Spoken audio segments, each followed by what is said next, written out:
sitting in a social square doing a podcast about food, and you could hear the backgrounds. Yeah, like ancient civilizations. The students had made advertisements that were relevant to the time. HelloFresh. YellowFresh. YellowFresh. Try the Caesar salad. Yes, try our Caesar salad. Came with 18 knives or something like that. This is how many times he was stabbed. Yeah, however many times.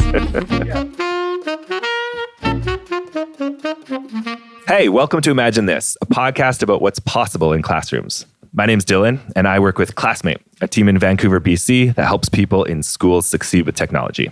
I'm here with my colleagues, Jen and Carlo. Hello. Hello. And as educational technology coaches, we have this unique perspective where we get to support a ton of classrooms year over year. And friends, I noticed something recently. I did a count of how many classes we support every year. We're over 300 classes every year. That's a lot of classrooms. That's a lot of counting. It's also a lot of possibilities. In these classrooms, we get these amazing opportunities to collaborate with teachers, to support with tech integration, and to co-create lessons and learning experiences that we know have a real impact in the classroom. Mm-hmm. Mm-hmm. So today, we're going to take you a little bit behind the curtains and share with you some of the incredible things that we've learned about supporting 300 classrooms every school year. Let's get into it. Let's get into it. Let's do it.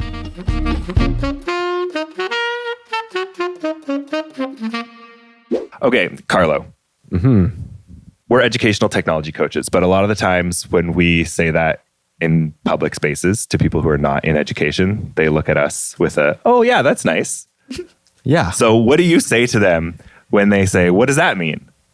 Yeah. So when I think of somebody who's outside of education and I have to explain my role to, I usually think of like an auntie at a family party. So hi, aunties. I usually start with the most basic thing, which is we support educators with creative projects through the use of technology in their schools. And then it usually just leads into more questions. But that's kind of my starting point, is that we support educators to do creative and engaging things with the use of their technology. That's a really incredible way to start. And I'm sure the follow-up questions are something like, oh, so they must have like a ton of iPads or a ton of Chromebooks. Yeah, usually the follow-up question is like, oh, so you work with computers? And I say, yes, sometimes. And then I say that all of that is possible through the infrastructure that our tech team has to actually set up for us. Mm-hmm. So once all of like the Chromebooks and iPads and the Wi-Fi and all of that is working, then we can do all the fun things that allow students to be more engaged with what they're learning. Yeah, so technology doesn't normally succeed in a school unless it disappears. The problems disappear. So the other half of our team, Calvin, Derek, sometimes John, who's also there, they're the ones that really set up the network infrastructure, the device management. And when we roll into the schools that we partner with, we kind of look like rock stars, right? Mm-hmm. Oh, yeah. We show up, everything has been like completely smoothed over. There's no Wi-Fi problems. All of their iPad carts look beautiful. All of their brand new MacBooks have been set up. I mean, even rock stars have to have someone to carry the cables and set up the show. You know? Don't talk about Calvin and Derek like that. They will pull the plug on the Wi-Fi as soon as we get back into the schools. We love them. They do all of the hard work so that we look good. Yeah. So when we roll up, Jen, what does our week look like? Starting on Monday, what does our week to week look like when we're going to schools on a regular basis? Yeah, this is one of my favorite questions to answer, no matter who asks, because I think we're in such a unique position. Typical week for our team, we start off our days typically together in person at the office. And this is a great chance for us to meet as a team, either as an entire team or sometimes in smaller groups, to talk about things that are coming up, things that we're excited about, just share stories. Classroom projects. Maybe record a podcast. Exactly. It's Monday today. And for me, it's a great way to start my week. You know, people usually get the Sunday scaries because they're worried about Monday. And I never feel that because I'm like, Monday, I'm just going to get to see my team and do some work together and get ready for the week together. So that's Monday.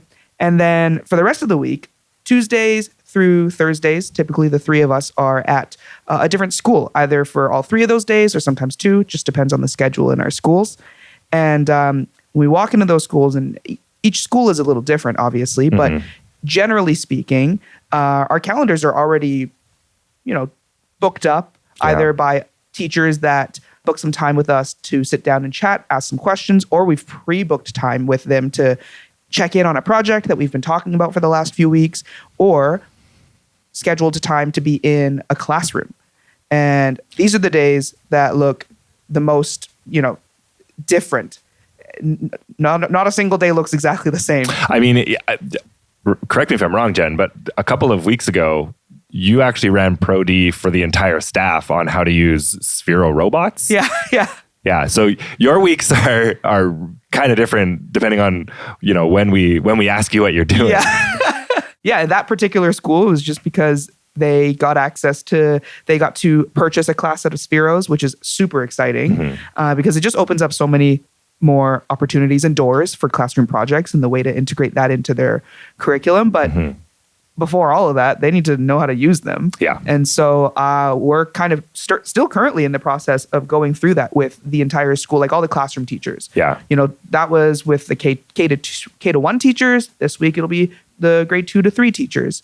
We're doing that so that we can use them in the creative matter that we talk about. And so, our days look sometimes right in the morning. We can be in a kindergarten class, doing a project on push and pull, forces in motion.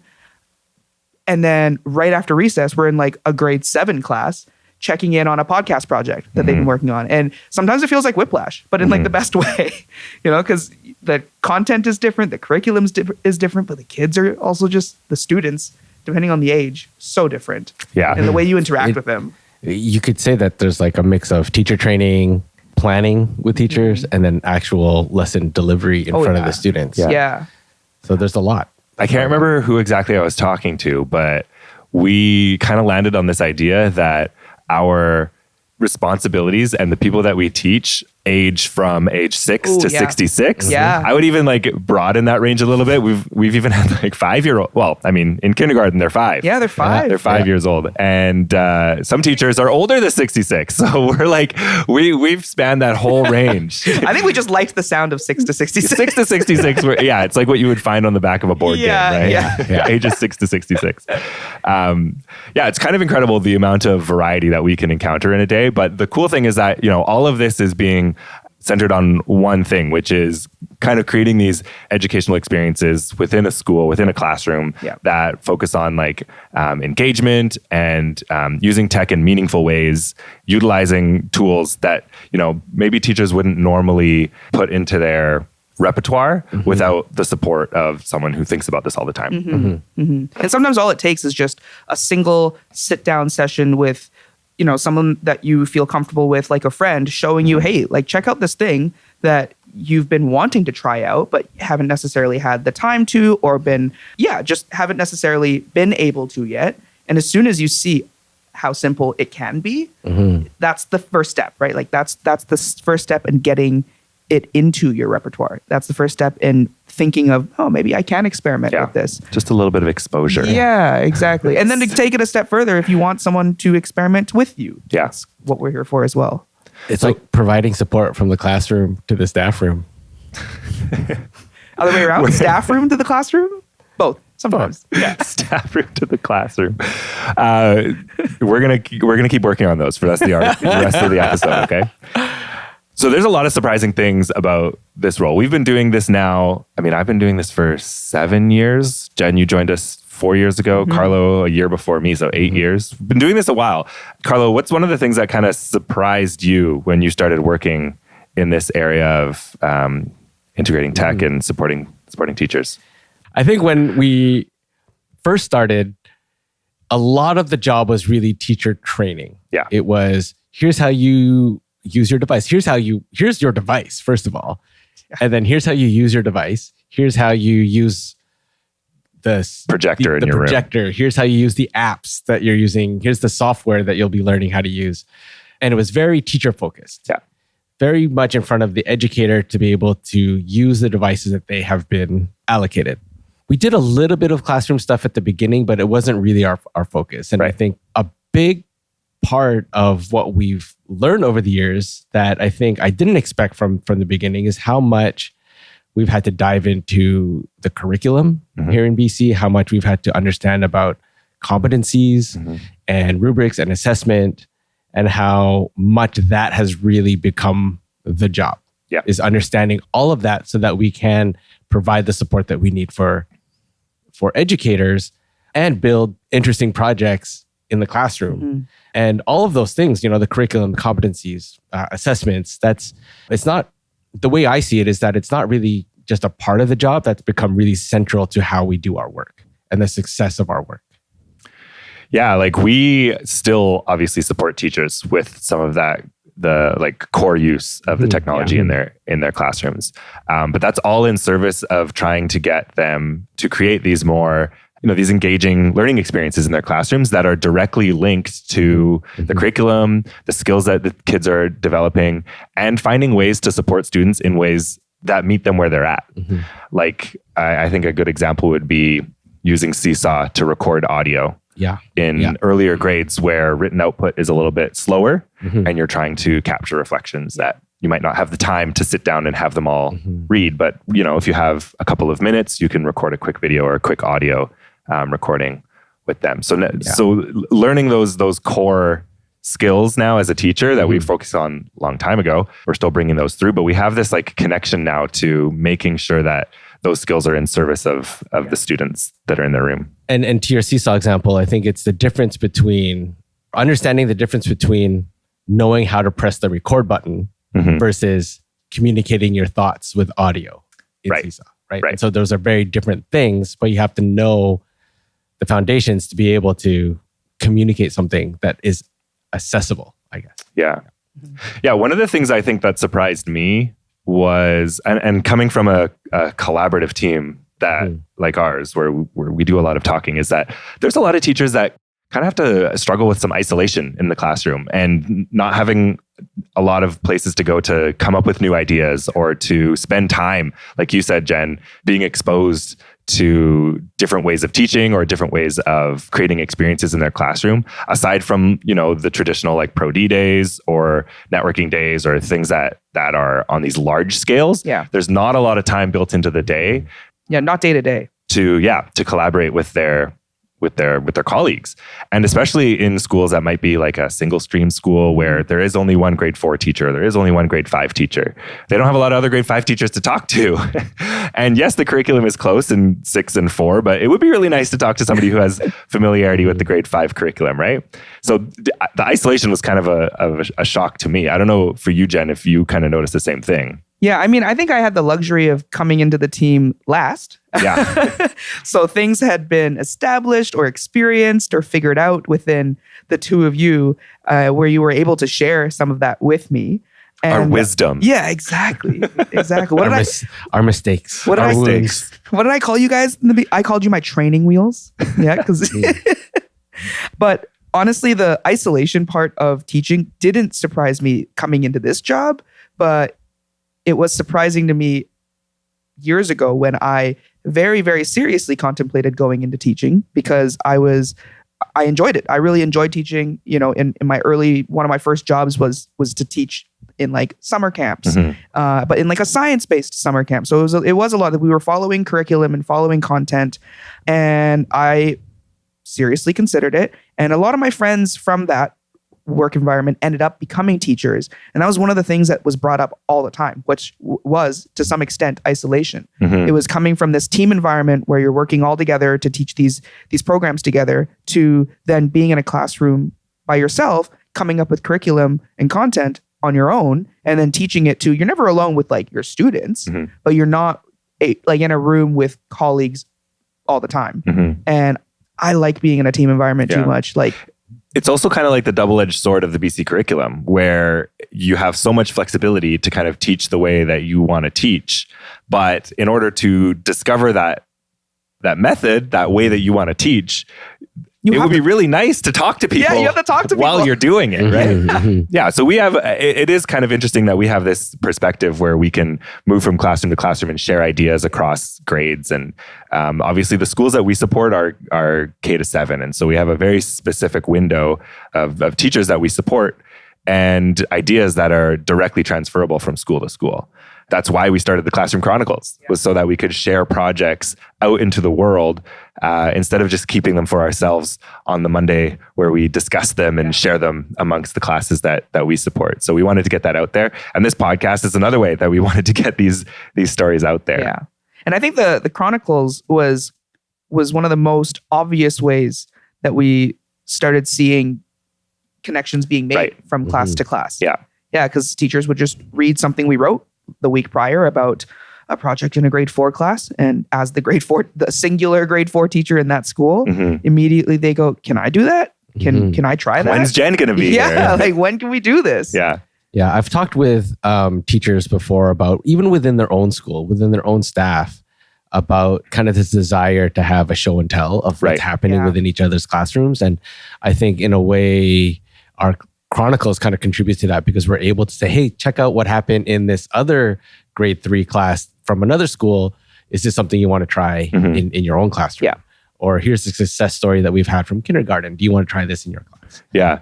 On that note, Jen, you had connection between two classes that started with a class that you did yourself when you did a terrarium class. Yes. Can you tell us about how that went? Yeah. This was a couple years ago. My sister had surprised me with a terrarium building class for my birthday. It was a gift. It was my birthday gift. And we went to a really nice studio somewhere in Vancouver, spent 2 hours building just this most beautiful terrarium in like a big glass jar. And we learned all about kind of like what type of environment do your plants need or your terrarium needs to survive. And then built these very aesthetically pleasing looking terrariums, which I still have right now, like still exists. Oh yeah. Still alive. Yeah. Almost 2 years now. And I've had to prune it, like the plant inside doing great. And it was shortly after that, it was, within the next few months, where a grade 2 teacher was talking to me about the water cycle and saying like, hey, I just, the way that I'm teaching the water cycle, I want something more hands-on. I want something fun. And the water cycle, it's a big thing. You can't really there are ways, and I've done smaller ways of, you can put water in a Ziploc bag, tape it against the window, and you can start to see the condensation rise and precipitation fall down. That's a great example. But she was like, okay, what else is there?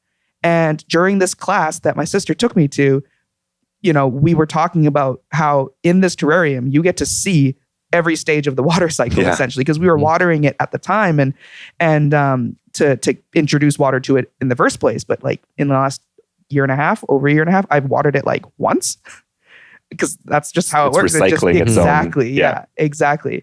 And I had this moment where I looked at her and I was like, what if they made terrariums? She looked at me like I was crazy. As we normally do with new ideas, right? Exactly. And I was like, hear me out. Showed her some pictures of my terrarium and like some pictures of like the condensation. And I even went home later and like started taking pictures of what it looked like throughout the day. Started documenting. I started documenting and showed it to her. And we decided, let's do this. Like, I think we can build a terrarium in the class. And it would be such a great way for the grade 2s to see the water cycle happen right in front of them. And then exactly what I was doing, go into Seesaw, which they were already familiar with, and taking pictures throughout the day. Yeah. I think they did it for like a couple of weeks. And they would call out the different stages, whatever it happened to be in. Yeah. And so we did that in the first classroom. We wrote about it in our Classroom Chronicles. Yeah. So there's a newsletter on that. And then another teacher from another school, another grade 2 teacher, they don't know each other, approached me and said, Jen, did you build terrariums in this class? And I was like, yeah. And she was like, all right, how do we do this? I want to build terrariums in my class. I've also been thinking about the water cycle. Je sais qu'il y a de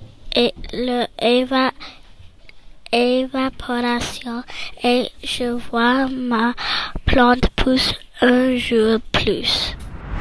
It's not on purpose, but a lot of times throughout the year, these projects happen around the same time. Yeah. And so we post it shows up. Another teacher's like, I'm about to do this project. Yeah. I would rather do it this way. The integration with like using Seesaw to document, I think is so like, it's such a natural connection there where documenting the water cycle through the actual water cycle that's happening in front of them using a tool that they're already familiar with is just so, it just connects so easily. Yeah, it was a no-brainer to have it be a part of this whole process. Yeah, and this is where like setting up the infrastructure first, like having iPads, having Seesaw accounts, being able to sign in. They already do, I'm assuming, like some of their reflections or journaling in Seesaw. So this was just sort of like a natural connection of that tech. It wasn't focusing on it. You're scaffolding those skills, right? Because at the beginning of the year, they might be signing in for the first time. They might not know all the tools, but then they have to become familiar with it. Yeah. But the point isn't that they're familiar with the tools just to do it. They're familiar with the tools so that they can document learning in other areas. And it becomes the thing. It just becomes another kind of classroom tool that they use. Yeah. And in one of those schools, I don't actually remember if it was the first or second, in that class, they weren't exactly super comfortable with using Seesaw yet. I think they had voice recorded before, but they'd never taken a picture. And so before we even got into the terrarium making, there was a class that I helped out with to just like scaffold that learning to start there. And that's another reality of what it looks like during a typical week. Yeah. So this is great. So we have a creative project that we want to do in a classroom, but the skills aren't lining up with that project yet. And so now we have an opportunity to go back to basic or sort of like the first steps. Yeah. And that never stops us. And scaffolding up towards that creative project. Yeah. I think this is something that we definitely have learned over the last 7 or 8 years, is that when you jump into the project right away and those skills are not there first, for any teacher listening, they're going like, duh. Of course. But I think that's like a big surprising thing that maybe some teachers aren't aware of, is that like the planning of all of that, it really starts from the beginning. You know, it's not something that is like, oh, now we need to integrate technology into a lesson somehow. It's the technology is not the lesson. It's like the lesson is somewhere else, and we're using technology to share what that lesson was about or share the learning. It's not part of it. It's not, exactly. It's not something that just gets added onto at the end. I think a really good example of that is the immigration podcast that we've done in countless grade 5 classes now. Hi there. I'm the host of this podcast, and this is my immigration story called From There to Here, Episode 2. Have you ever wondered how your family came to the place you are today? Well, that's what I'm going to find out. So I'm interviewing my grandfather. He was born in 1942, June 10th. This was from a teacher, what was it, 4 years ago now? I think we started it 4 years ago. 4 years ago, yeah. And the project centered around an interview with someone in the student's life who had immigrated to Canada or was related to somebody who immigrated to Canada and knew the story of their immigration. Hello everyone, your host of From There to Here. In today's episode, I will be taking you on a family background journey. Let's go!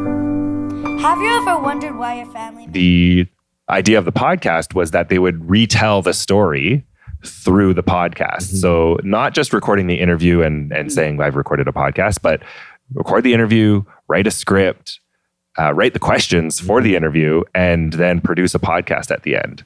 Hey there, viewer. It's another host back with you on From There to Here. And welcome to a new episode of your... That project is inherently like a tech project. You are recording voice. You are editing audio.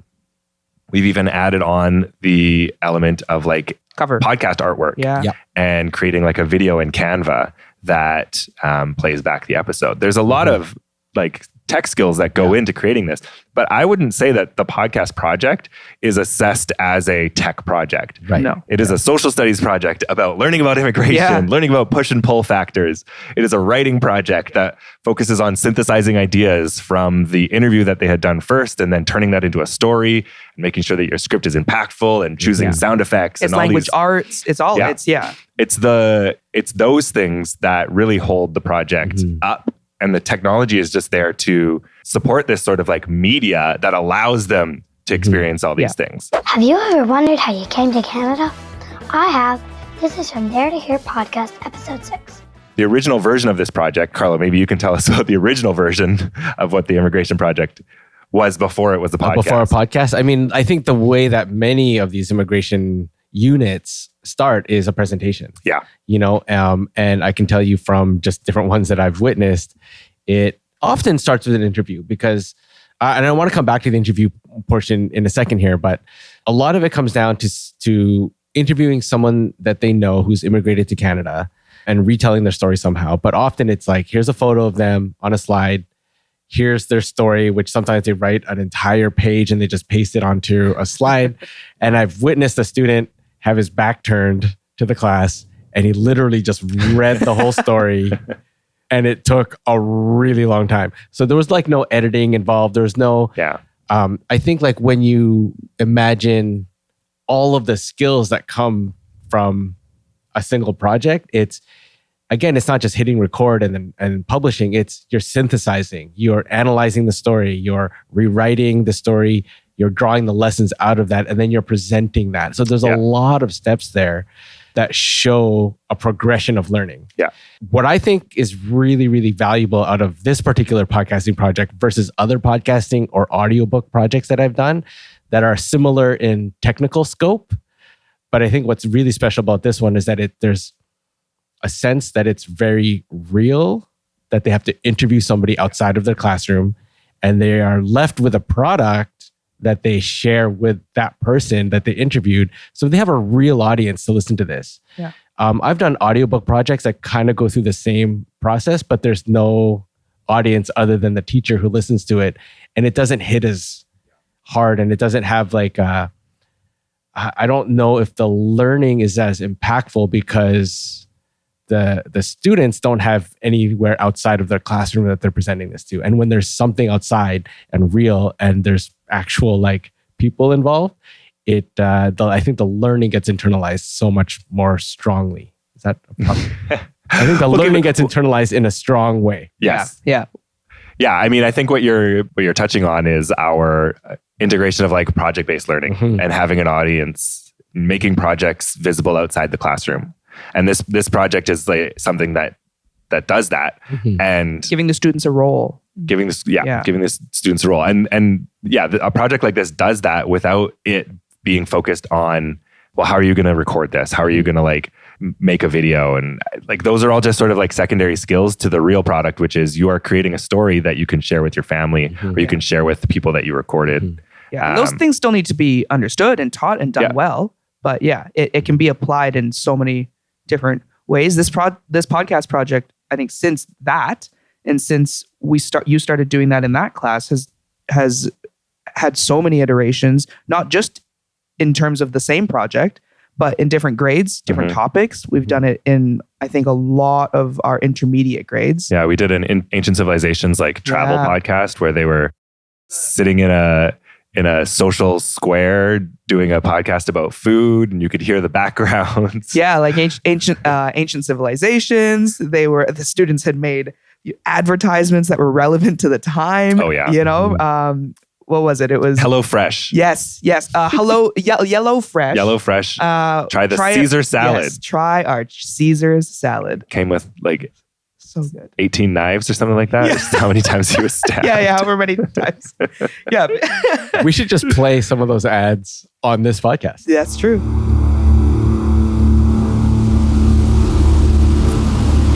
Hello, all of you lovely legions. Welcome back to another episode of Et Food Brutus with your host, Ilario Vericosis. Today, with me, I have a very special guest, famous winemaker Hortensia Vinum. Happy to be here, Ilario. As you can guess, today we'll be talking about the importance and impact of wine in the empire. But before we begin, here's a message from one of our sponsors, Chambers and Chariots. Are you ready for adventure? Have you ever wanted to storm Carthage and bring glory to the empire? Well, now you can.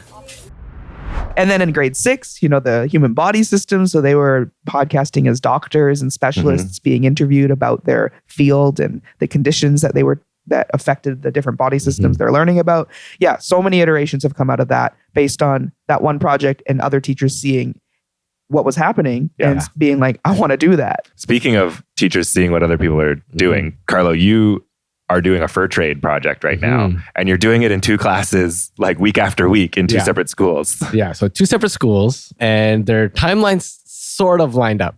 I was working with 2 teachers who are both new to the grade 4 curriculum, and they kind of both asked if there's anything that we could do around the fur trade and how to get students to, learn a little bit more about the fur trade. And so we took some information out of the social studies textbooks, and we thought, how can we actually turn this into something that is not just dry reading of the material or slideshows of the material. Kind of separately at first, I started developing this with the 2 teachers of creating a survival guide to the fur trade. So the question was like, how do you take your knowledge of what you're learning and then share it with others? So if you are an expert who has survived the fur trade, what is the knowledge that you need to know about that and then share it out with other people? And so the survival guide was kind of that thing of like, you've become an expert. We want to hire you to like write a book about your experience. So what the kids had to do is they had to learn about different roles that might have taken place during the fur trade. They had to have a biography of like who they are as a fur trade explorer / author, who they worked for. So whether it was like the Hudson Bay Company or the Northwest Company, and what are some of the things that you might expect on a fur trade expedition? So what are the dangers? Who are you going to meet? What will you trade? So they started out with a biography because every book needs like an author. And then we had them role play in groups because an expedition is always in groups. So they had different roles on the expedition. And it was interesting how this kind of turned out because one class took their biographies and like they went all out with a writing project, and they went into their background of like where they are from Europe and like what their trip was before they came to Canada. And we were like, okay, yeah, but you remember that the fur trade happened at this time in Canada on rivers and not, big ships where you're going to get scurvy and stuff like that. So we had to kind of readjust, but they wanted to go back into like these backstories of these characters. They went all out. And again, if you're assessing like their writing and their sophistication of like how they build this character, that's fine. Even if it wasn't like completely centered on the fur trade. In the other class, the teacher took roles and kind of assigned roles to the students, and so it was a much more structured. They still were able to create their backstory, but they had a much better framing for it. And then when we moved on to the section of, okay, so now you're going to meet other fur trade explorers, and this is your expedition team. You are a cook on this team, or you are an interpreter on this team. You are a hunter. So what are the supplies that you want to bring that you feel are important for your expedition, but you're limited in terms of the weight that your canoe can carry, and you're limited by the amount of, we call them trading units, like the value of your goods. So muskets and wool blankets, repair kits, food. And so they had to learn to negotiate what kind of supplies they were going to bring. So if a hunter is like, well, I need like 5 muskets. And the rest of the team was like, why do we need 5? Well, we could trade with them. Oh, but they weigh this much and we can't fit all of that in our canoe, or we're going to run out of our budget because they're expensive. So now they're learning these skills of negotiating and collaborating with each other and advocating for themselves as that character about what they feel is important. And then they have to do a reflection on it. Okay, here's what I thought I needed to bring. Here's what we compromised with. So they're learning all these kind of skills of negotiation. And a lot of it was kind of, we really wanted to integrate math into it. That's why we had like weight limits, why we had like trading units. So they had to tally up everything and finally have like an inventory of their stuff. Yeah, and that all kind of went into their fur trade like their guide. And so you were working with one class and you were testing these things out. And then the next week you would take what you learned and you brought them to the other class and say, hey, this class did this in this way. You guys should do it this way. Yeah. And it was really interesting because one class was very open. Like, I'm so grateful to these teachers because they're both open to just like experiment. Trying something. It was the first time they were doing it. It's the first time I was working with them. One class got the benefit of what the first class did. And so, we could kind of get a better version of it. But even if that wasn't necessarily the case, like their teaching styles are very different. And so I think you would naturally have these breaks or these variations regardless. And it's where you identify the learning, right? And so we got to one point where one teacher wanted to finish off the unit. And so the production of the guide itself was quite rushed. But the value of the learning was in like the writing and the collaboration and like the negotiation and the reflection of that process. And it kind of ended out that like the output of the guide itself maybe wasn't as clean. Though the journey there. Yeah. Is where most of the learning came. And even though like output in some ways is still important because that shows what you've learned throughout it all, but next year is going to be amazing. It's going to be a great project next year. Yeah. This is the iterative process, right? Yeah, exactly. And I think that's like the neat thing is that like we can take something and improve on it. We have that luxury, I guess, of saying like, hey, we've now experienced this. I can take this out. I'm not as busy as a classroom teacher who has to move on to something else.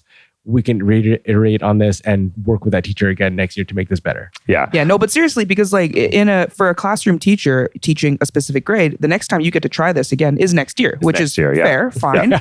But for us, what's nice is sometimes that can be next week, next month, or in a few months from now. The terrarium project, I think, was within the same school year, and I did them a few months apart, but I immediately had so much more to share, because I got to experience it for the first time with the teacher. And that first teacher, we were like, yeah, if we were to do this again next year, here's what we would change. And I take that and like the second teacher gets the benefit of like, we're just going to go straight for this version. And so for projects like that, it's the differences are immediately noticed, right? Because the structure feels different. The method in which we do it, it just feels sometimes it can feel a little less hectic because we've figured it out. And we have the benefit of trying something 4 or 5 times in a school year, each. And, and times that by the 3 of us, and we come back and we talk about it, we just learn so much more so quickly. There's something interesting about the fact that we're working with these teachers in these ways where we can iterate on a project, as opposed to, let's say I was a historian who knew everything about the fur trade and I was just like dropped in for one class and said, here's everything you need to know about the fur trade, and then I go to another school, here's everything you need to know about the fur trade. And it's not like that. And I know that there are experts out there who do that kind of thing. And a lot of classrooms can benefit from that and then take that information and then go do something with it. I think what's neat is that we can take something and stretch it out a little bit and really go through kind of like a learning process, both for the teachers and for the students. Yeah, I think we've learned from working with these teachers that reflecting on these projects and thinking about how they can, evolve or change or be better supported in the next iteration is something that we kind of like really take to heart now. Yes. Yeah. This is part of our process, is that we want to hear projects that teachers are working on. We want to make them better. We want to support them in ways that either use tech in a way that is safe and reliable and engaging and meaningful, not in a way that just like, kids are just consuming, like watching videos or clicking buttons or things like that. So it really has become a part of our process, which is teach something with a teacher, teach a teacher how to do something, and then come back and reflect on it. And then try it again with another classroom. Yeah. Or go back to that same teacher and share what we've learned and what's kind of like bubbled to the surface after. Like I said, with that podcasting project, we've done it probably like 15, 16 times now. Each? Yeah. Maybe. I mean, 300 classes, right? Yeah, that's true. That's pretty easy. How many grade 5 classes are there that we support? I think everyone has done it now. And I will say like the quality of the productions that come out of that vary a lot. Yeah. And when there is enough time given to prepare and to deliver the lessons, you get way better student output than something that feels rushed and tacked on. Yeah, I think I've become pretty direct in saying that like, if you want to take this project on, you need to give it a month. You need to have these milestones, which are create the questions for your interviewers first, then conduct your interview, then record your podcast, then edit your podcast. There's certain milestones that need to be hit.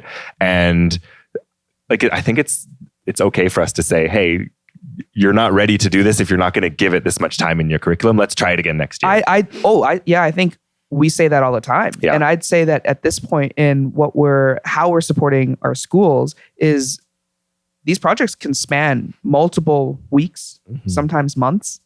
And we're prepared for that. And the teachers kind of also know. I think most teachers now know, like, oh, this is not going to be a 2-week process. Yeah. And if your timeline just doesn't work out, then that's okay. We try it next year, and we do something different right now. If we were to start with a new school tomorrow, and we had to tell them, like, day one, here's who we are, here's what we want you to know about the projects that we work on and the technology that you're going to start using in your class, what would you want those teachers to know first? It's interesting because I think like when I've been asked similar questions in the past, or even now, like at the beginning of a school like year, right now when I just asked the question. yeah, like I think let's say it comes up at the beginning of a school year and there's new staff members to a school, right? Yes, and like that actually happens all the time. And you want them to know, like, here's the creative things we've done in the classroom.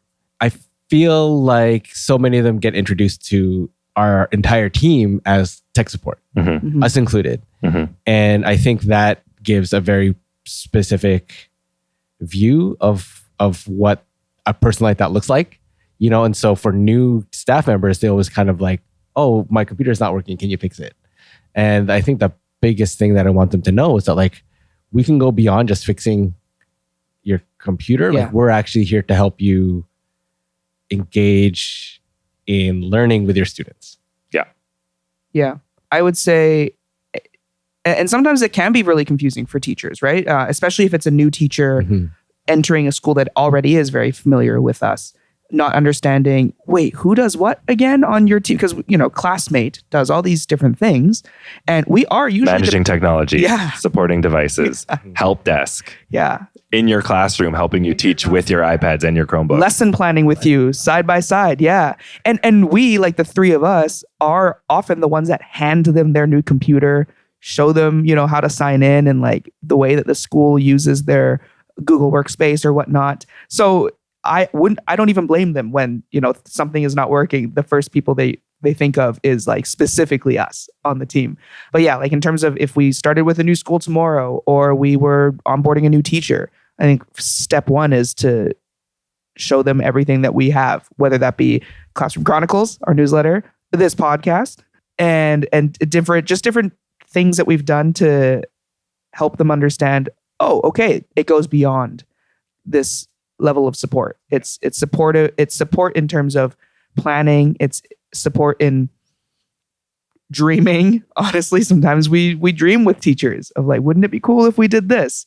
And how can we make that actually a reality? Yeah. I think what I'm hearing is that, like, we have this amazing role where we can come into your classroom and help you with these projects and do these really fun things. I say it's amazing because I think it is amazing. Oh, it's amazing. That's a selfish amazing. I think it's amazing that we get to do this. It's amazing that's what I mean. Yeah. It's amazing for us. This is like, And for new teachers or new schools, what I would want them to hear is that, like, that experience is attainable, and we're here to get you to that point. And step one is not maybe, run a podcasting project in your classroom in, the second week of September. Step one might be like, let's make sure that you're competent and feeling good about using the technology that is like directly available to you, checking your email, checking Google just Drive. Yourself. Getting your calendar organized, using the projector, but that will be there to help them scaffold upwards towards these projects.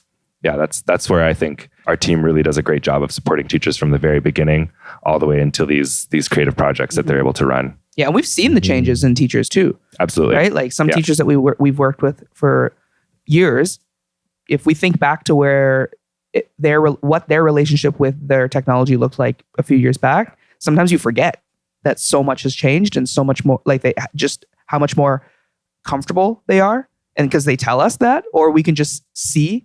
I like to point it out too. I'm like, I want to remind you, like, look what you reflect on this. Yeah. Look at the question you just asked me, right? Yeah. Like this goes beyond what you were asking me just last year or 2 years ago. I think that you're hitting on something as well, which is something I hear a lot maybe from outside the education sphere is new teachers, people who are like, I would say younger. They're probably better with this kind of stuff. They're better with technology. They're better with like this integration and running this stuff in the classroom. I wouldn't necessarily say that it is a innate skill. Nope. Just because you are younger doesn't mean that you are better at this kind of stuff. It just means that you grew up with it. Yeah. It doesn't mean that you can manage it in your classroom. It doesn't mean that you have this like, you know, you've been imbued with the ability to design, create with it in 30 mind. kids in your classroom with this in mind. And I feel like sometimes it gives undue pressure to teachers who come into the role feeling like they have to like do these things.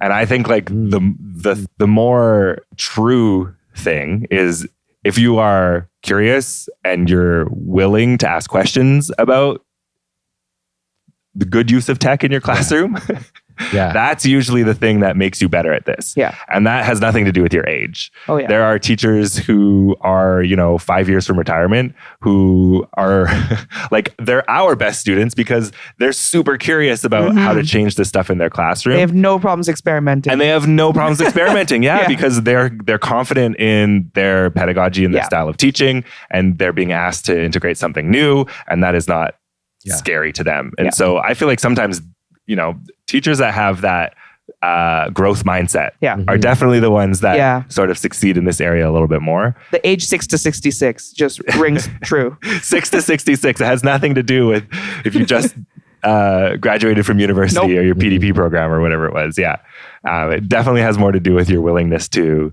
experiment or change or iterate on the stuff that you're doing in your classroom. You mentioned pressure, and that's like an interesting thing when I think of teachers who ask me to help them teach technology. Like, I'm looking at my term and I have to integrate technology somehow. And, I think if we go back to your earlier question about things that I wish teachers knew, is that like, we don't teach technology. I think we use technology, but it's in the service of greater learning. We could do an entire episode on how the ADST skills in the BC curriculum are in service of the other skills in the curriculum. They are not a content area standalone thing that you teach in isolation. And often when we do get requests like that or questions of, hey, can you come in and teach my class how to use Google Docs or how to use Canva as just like a blank statement of teach them this tool. I feel like none of us do that because we were like, there's always got to be something connected to that. Let's tie that learning into something you're already doing in class, a unit plan that exists or is already about to happen, at the very least, right? Like that's. I went to a conference recently. I know just very, very quickly. One of the things that stuck out with my mind was how we learn for utility. Like we learn because we want to use it, and like if we're going to learn technology, quote unquote, then what are we using it for? What is it in service of? So that's like a big thing. If we're making slides, are we learning docs? Like, why are we learning those things? Well, all the projects that we've talked about today are written about in the Classroom Chronicles. So head to our website, classmate.team, and look for Classroom Projects at the top, and you can subscribe to our newsletter, the Classroom Chronicles. You can also follow us on Instagram at classmate.team, where you'll see a lot more about the cool projects that we're doing in classrooms, as well as some of the schools that we've been visiting outside of the schools that we partnered with who are doing really interesting and amazing things that we want to bring into our practice. Or if you just want to learn a bit more about our team, who we are, put some faces to names, lots of stuff on there. You can also subscribe to Imagine This on Apple Podcasts, Spotify, or your favorite podcatcher.